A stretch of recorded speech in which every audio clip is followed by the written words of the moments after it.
Hey, Rebel Bankers, it's your host, Chris Noggle, and welcome back to the show. So I am here with Reed Goossens, and this is an awesome story, and I'm just going to let him tell the story when we get into this, but Reed came here from Australia. He burned the boats, had no money, had no network, and wait till you hear what he was able to build. Not only are you going to hear what he's built, and what his business looks like today, but you're going to hear the same thing as we always talk about, the journey. The journey to success, that's the thing that we try to focus in on and how money worked within that. But before we get into Reed's story, let's talk about you guys for a second. You guys are on your way to becoming Rebel Bankers. You're on your way to getting into the real estate business. Maybe you're already in it. Maybe you're a superstar. But every single one of us has a journey, and every single one of us needs to start somewhere, and we can always use a little extra push. The most important thing that I can tell you from my story, and every single person that I've had on this podcast is the same thing. The only way to success is to get started and take action. If you don't take that first step because you think you need money, because you think you need to learn more, because you think you need everything to be laid out perfect, you're wrong. That is not how anyone gets there. We get there because we dive in and we figure it out along the way. So my first thing I would say to you is get started. Do something. Take one step. If that step is just reading the book, The Private Money Guide, so you learn where all the money is for all your deals, so be it. But I want you guys to be successful, and I want you guys to be the best Rebel Bankers you can be. So with that being said, let's jump in. Reed, thank you so much for joining us on the show. G'day, mate. Thanks for having me. Appreciate you two extending the invite and sharing my story with your loyal listeners. Awesome. Well, let's start with your story. Tell everybody a little bit about, kind of what your business looks like today. And then if it's okay with you, we'll take a trip back in time and talk about the journey. Yeah. So today, sitting here in 2019, looking back over the last decade, a lot has happened. I'm a co-founder in a company called Wildhorn Capital. We control about $150 million worth of commercial multifamily. We do that through real estate syndication. I'm not sure if you've spoken about real estate syndication, but we can get a little bit in the show later on. But my story is I moved here in 2012. I was not from this country. I fell in love with a girl, moved and quit my job and moved halfway across the world. And I had limited funds. I think I had like 30 grand to my name. I bought my first property for $38,000 in upstate New York. And mate, the rest is history. A lot of bumps and bruises along the way. And, 7 years later, I've achieved financial freedom. As I said, we now control over $150 million worth of real estate. And I'm really setting up a lifestyle business. So I have my own podcast, I have my own books and all that great sort of stuff. But I had a story, and I wanted to lean into it and tell people about it. So I'm sure people are going to listen. Oh, I love that. And we are definitely going to dive into that story because I love the simple fact that you literally went across the world for a girl. And are you guys still together? Yeah, she's my wife. That's awesome. That's awesome. I was hoping you were going to say that. I was hoping there wasn't like a bad part to that. So that's fantastic. So you came all the way from across the world because of a girl, and look at you now. You got 150 million in real estate, and you've got the dream for so many people, and that is freedom. So let's take a step back and go back to your beginnings. Maybe that first deal. Let's start there and kind of what that was like when you first got here. Yeah, well, maybe even a little bit before that, if you do. Sure. No, please. The whole journey started. I actually met my now wife, Erica. I actually met her when I was backpacking in Europe back in 2009. We met. I was working as what's called a deckhand on these luxury mega yachts for the wealthy of the world. We kept in contact. I sailed across the Atlantic Ocean, backpacked through the States, fell in love with the States, fell in love with her. Moved back to Australia in early 2010, and I picked up the book Rich Dad Poor Dad. And really, it came from a sense of, I felt like I was a star athlete, like sitting on the sidelines watching my life go by. I'd studied civil engineering. I'd just been working in London on the 2012 Olympic Games in 2008, and I had a bit of time in the south of France, as I said, working on the super yachts. Was back in Australia early 2010, and I was like, I've got more to give in life than this, and then sitting in a cubicle. And I'm sure a lot of your listeners have a similar story, a similar inner burning, but I didn't know what that was. Like, I didn't even know what the word entrepreneur meant. So I picked up the book Rich Dad Poor Dad, started doing some research, and that book was the coin dropped. It was like, this is it. And the whole start of it was like, I'd just spent 2 years abroad. I'm back in Australia, and I was like, look, I want someone to pay me to live my life, to keep going traveling, to keep having fun, to live life on my terms. And again, I didn't know what a business owner meant or what, creating financial freedom was. I just was like, I know I had more to give. So read the book, Rich Dad, Poor Dad, started going to local real estate events in Australia. At the same time, Erica had moved to Australia to do her master's degree in marine biology. So we started dating. And then come early 2012, she had finished a master's degree. There was an opportunity for me to move to the United States in terms of trying to go finding a job. I was like, screw it. I want to live abroad again. And I quit my civil engineering job and moved halfway across the world to New York City. Didn't have a job lined up here, just pounded the pavement until I found a job. I literally wrote out engineering firms on a piece of paper, and I would walk into those joints. And I'd look for people or look for firms with less than 30 people because my CV, I didn't go to American University, right? So I had to stand out, and I was literally just donning the suit, knocking on doors until someone gave me a job. And as Tony Robbins says, that one yes can change your life, and it did. And literally within being 2 weeks fresh off the boat, I was at my first New York Real Estate Investment Association meetup, and by gosh, I thought, holy geez. I thought Australia had good networking events, but it was on steroids in New York City, and so I had to completely train my mind in a different way in terms of how to understand the American lingo, what a cap rate was, all these sort of good stuff. But I also noticed that the barriers to entry here in the United States are so much lower than they are in Australia, and I'm not talking New York, San Francisco, LA. I'm talking like secondary, tertiary markets where the rich dad philosophy of, put cash in your pocket, it would work, it would pencil. And so in Australia, our economy is completely different, and we have a very much an appreciation market, where here in the United States, there was opportunities to buy a property for less than $50,000 and I could cash flow off it. So within the first 6 months, I think I bought my first property, a triplex for $38,000 all cash. I didn't have a credit, I didn't even know what credit was.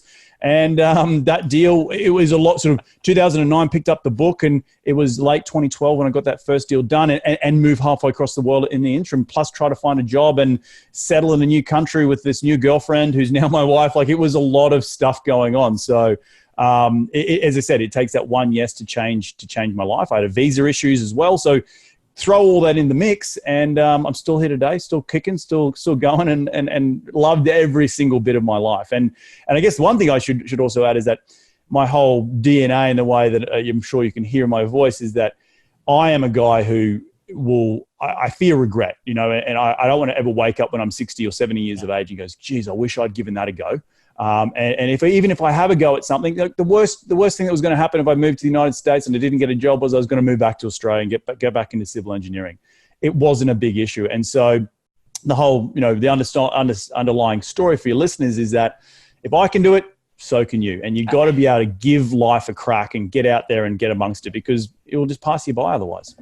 I was just going to say that. You literally took the words right out of my mouth. I was going to say, listen, everybody, if he could have done this and built this company, so can you, because he came here not even knowing the lingo, not even knowing a cap rate, not even knowing what credit was. Like, literally, they were just doing things in cash. So, it's just, don't ever doubt yourself in what you're capable of. I just the other day, I did just an Insta story. I try to do them every day, like with a motivational minute. And I was talking about, the impossible. And I'm not going to go down this rabbit hole, but the iPhone that just came out, did you see that thing, that clear iPhone?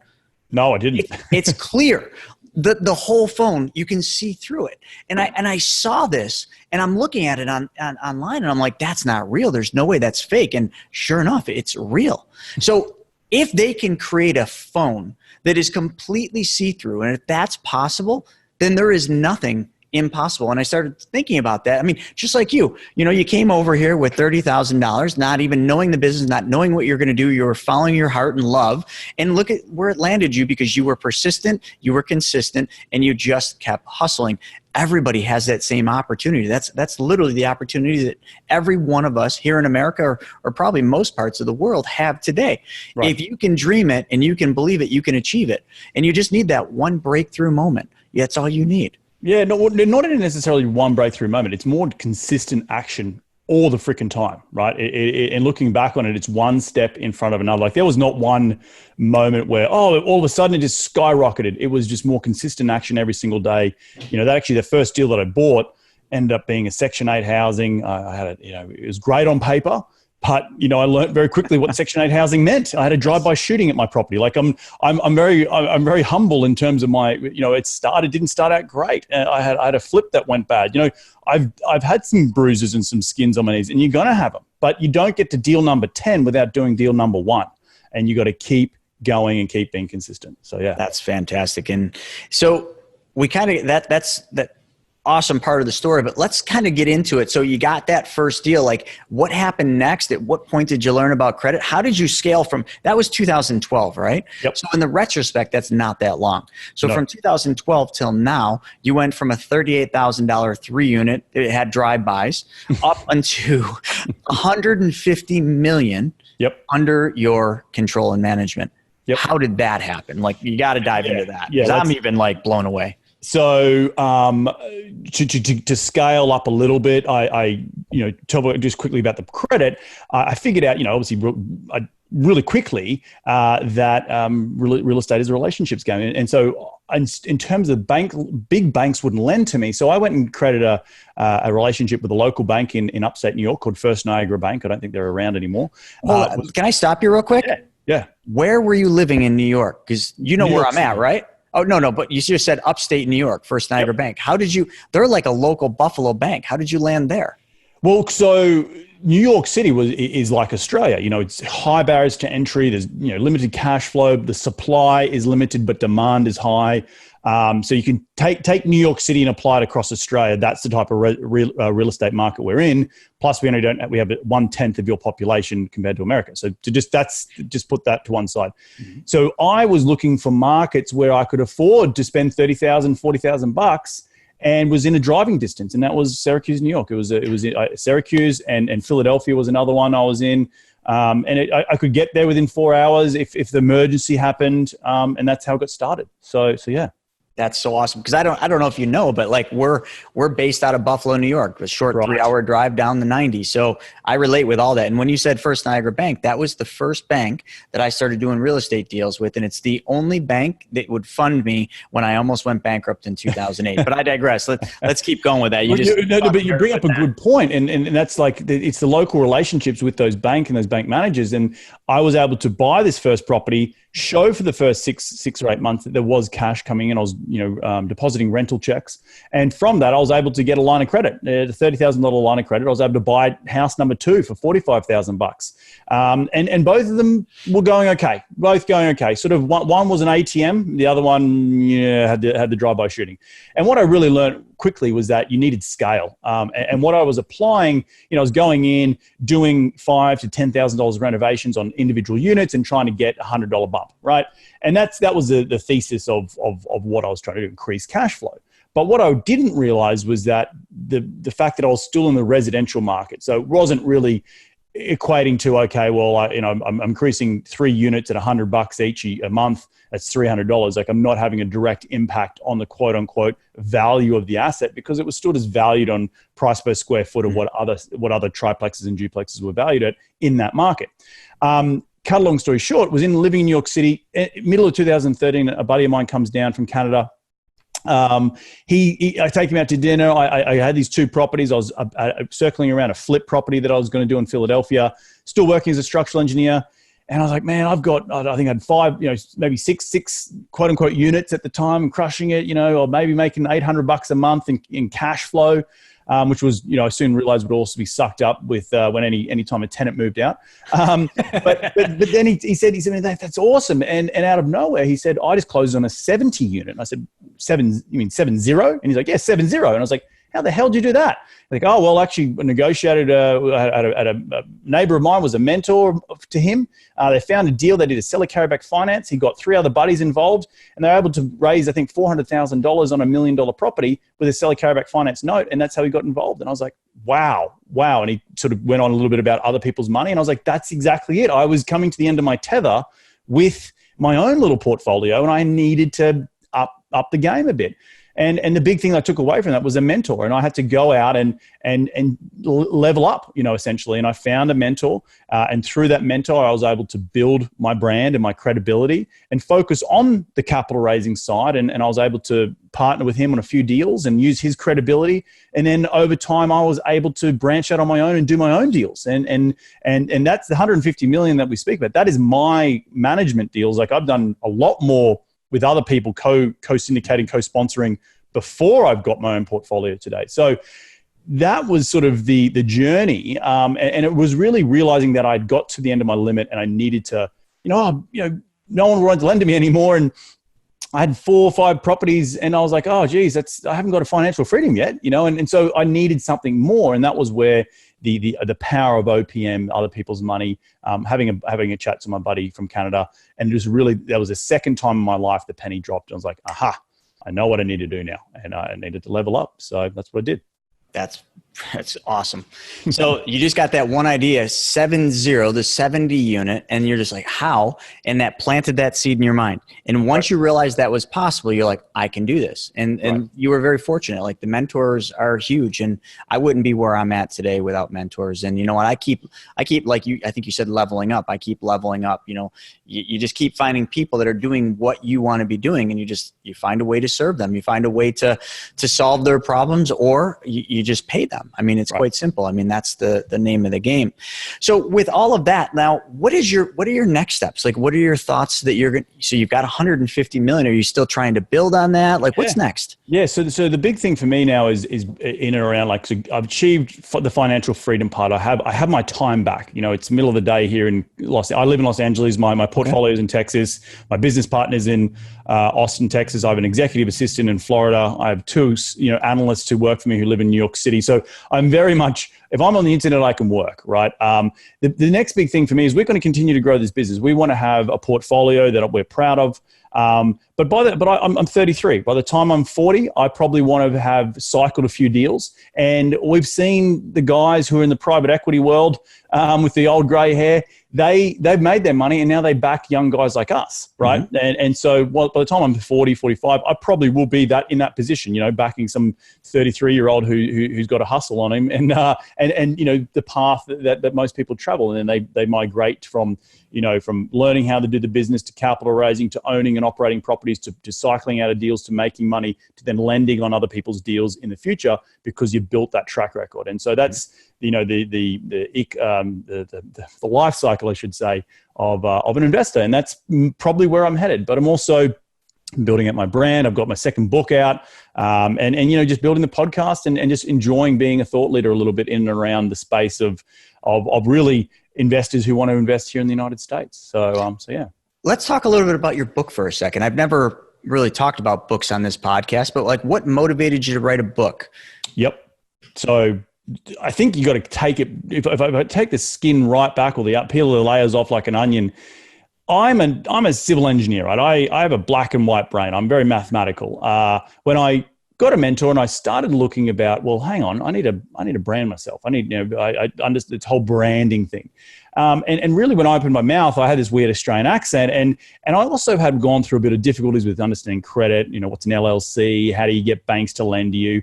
And so back in 2014, when I launched my podcast called Investing in the US, it was all about being a thought leader in my space. And the space was international folks, who want to bring money to the United States. And so I niched really hard at the beginning to focus just on those guys. And I really created a podcast out of educating just people about how to bring money here, because that's what a lot of people were doing back in the day. And they're still today, but with foreign exchange currencies and stuff, it's a little bit more difficult.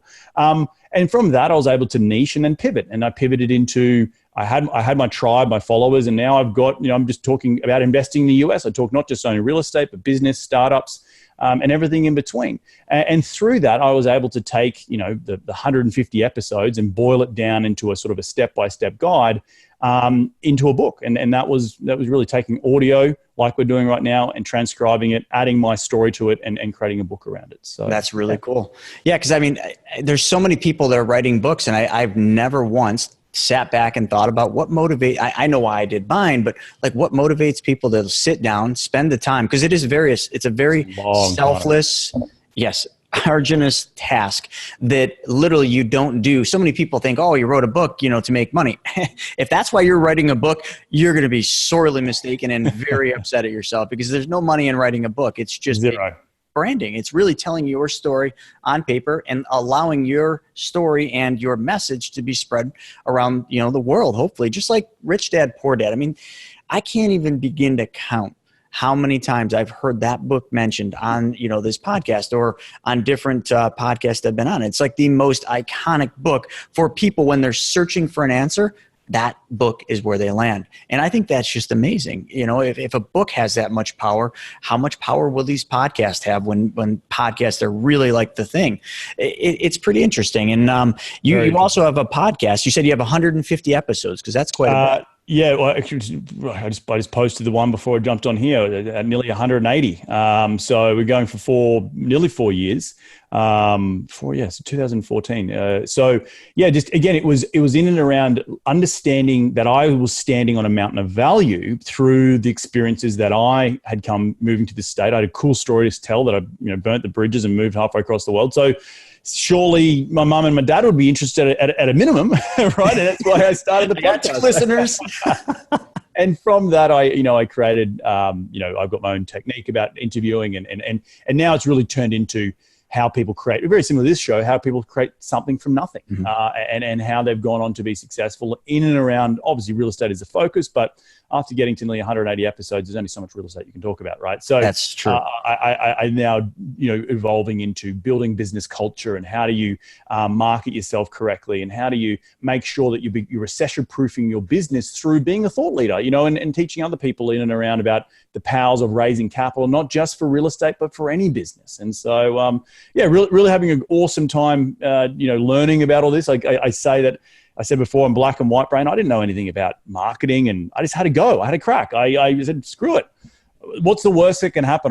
I cancel the podcast. Okay, well, here we are 4 years later, 2 books, 180 episodes. I'm on here talking to you about it. So it's cool. It gets the juices going. And I also use it a little bit as my mentor. And I don't know about you, but being a host, when I interview other people functioning at that sort of high level, we just riff, man, and we're just going and going and going. And I know when I get off these podcasts, my wife's like, man, have you smoked something? Because you're crazy. I was like, no, this is just natural high from being at the same wavelength as some other people on the podcast. So it's that vibration, right? They always talk about that. You got to be on that same vibration pattern. And selfishly, like, that's a lot of the reason why I love doing the podcast. I mean, I don't, the main reason I started this is I wanted to hear people's journeys. Selfishly, me. I wanted to be on interviewing people that I admired, interviewing people that were doing the things I wanted to do, and I wanted to know how they got there. Like, what was their journey like? How many bumps did they have to take to get where they're at? How many times did they fall on their face? How many bankruptcies did they go through to get there? That's what I really wanted to know. And like you said, I don't know how many episodes I've done. I don't think it's 180, but as you start going, you start really connecting with people, and like, you're dealing with people that are doing things that you want to do, and you're just like, well, you're doing it, so I can do that. So now all of a sudden you've got that immediate connection. You're just ultimately building your network. And the other thing too that I think is so great about podcasts, and man, I am way off topic, folks. I'm sorry. It's okay. No, this is great. Is podcasts are one of the only things that I've seen that truly allow people to get down to the raw truth, not the stuff that, you candy coat, not the stuff you see on TV because it's all edited, literally the raw truth about what it's like, about how hard it really is. Not, it was super easy and we're blowing it out of the water because you're trying to sell something. No, this is like the truth. This is the giving. And I'm a firm believer. And if you give, you get. If you provide value to people and you help people solve their goals, then in return, you will always get. And that's just the whole basis of why I do this podcast. Because I don't know if people know, but podcasts aren't free to do. They cost, number one, a lot of time, but they actually cost money, and a lot of money. And, it's selfishly, we spend that money to produce these podcasts so that, the listeners, just like all of you and your listeners, can benefit from what these stories are and what these journeys that these ultra wealthy and ultra successful people like yourself have to tell. So I'm honored to have you on here. Yeah. And it's also just trying to inspire, right? That's the big thing. You're trying to inspire change within someone else's psyche. And if you can do that successfully through having a similar narrative through every single story, like you've got your similar narrative, like I have mine. You will then, your listeners will, if they listen to you long enough, they all of a sudden, it's that, that you surround yourself with the 5 people that you want to aspire to be. Well, listening to a podcast, you're kind of doing that, right? Interviewing on a podcast, you're doing that. So it's probably selfishly to both of us helped us up our game because we get to interview so many awesome people. So, absolutely. Yeah. No, I think it's fantastic. So as we're kind of getting to the end, let me ask you one thing. During your whole journey, if you had to, and I've, normally I say 2, but if you had to pinpoint one thing, the biggest one piece of advice that you can give to my audience, what would that be? If you could change one thing or give one, if you have gotten one piece of information when you were on that journey, what would you have wanted it to be? I'll give you 2 because one leads to the other. First one is my dad always said to me, a fool and their money are easily parted. And that means don't be ignorant. Don't be ignorant of what you don't know. We spoke about on this, this episode about, I didn't know about syndication, but I went out and learned it. I'm all self-educated, right? So I didn't know about real estate, but I had to go out and learn it. I didn't know about the American lingo. I went out and learned it. And I was always trying to learn stuff in order to not be that fool. The second part of it is there's only so much learning you can do until you've got to go take action.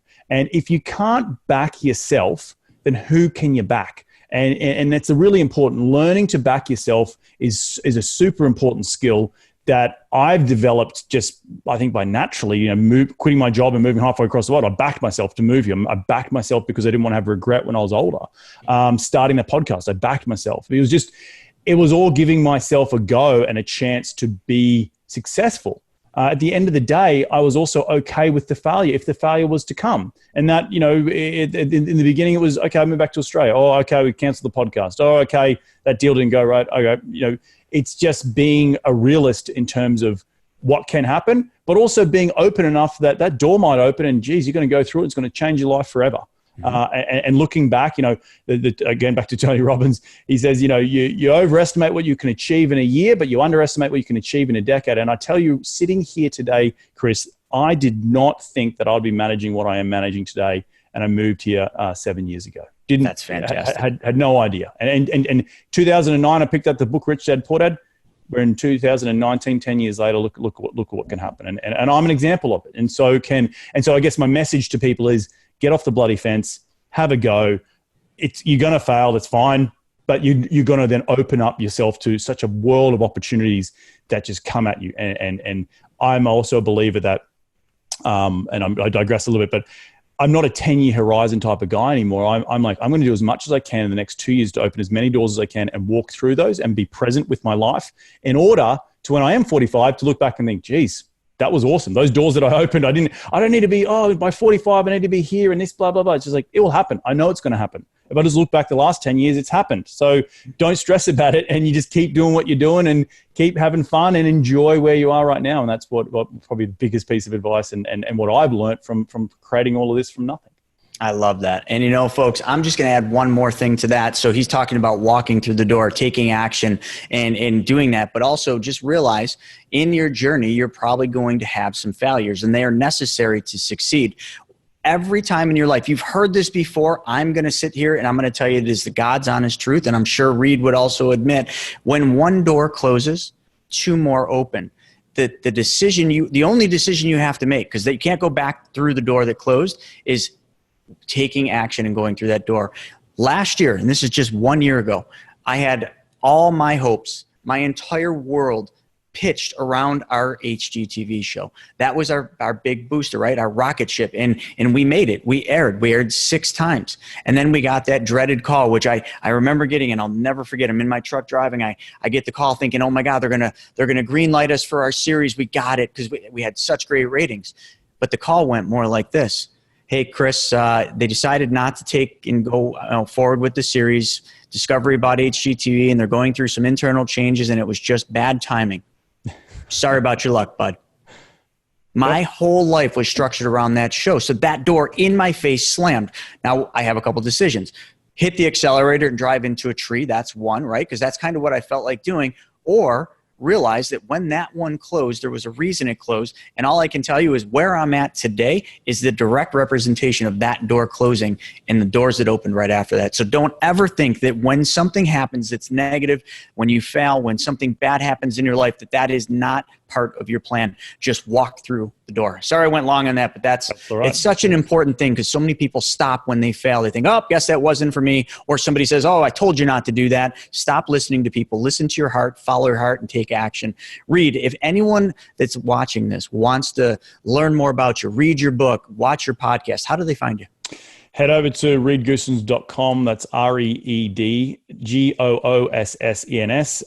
You can find me on Instagram and Facebook. You can search my name. You'll find me on, it's called Investing in the US, is on iTunes and wherever you podcast. And yeah, if you ever in LA, coming through, let's grab a beer, let's grab some coffee. I'm an Aussie guy, down to earth, just loving to talk shop. So that's where I live and that's where I hang out. Fantastic.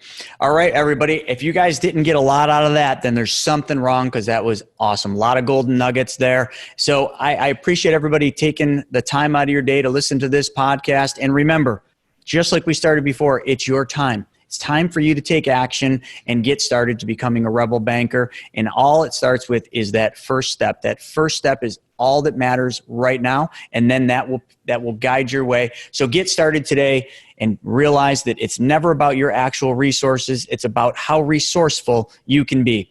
Thank you all for joining us for another episode of the Real Estate Money School. We'll see you at the next episode. Thanks, Reed, for joining us. Thanks, mate.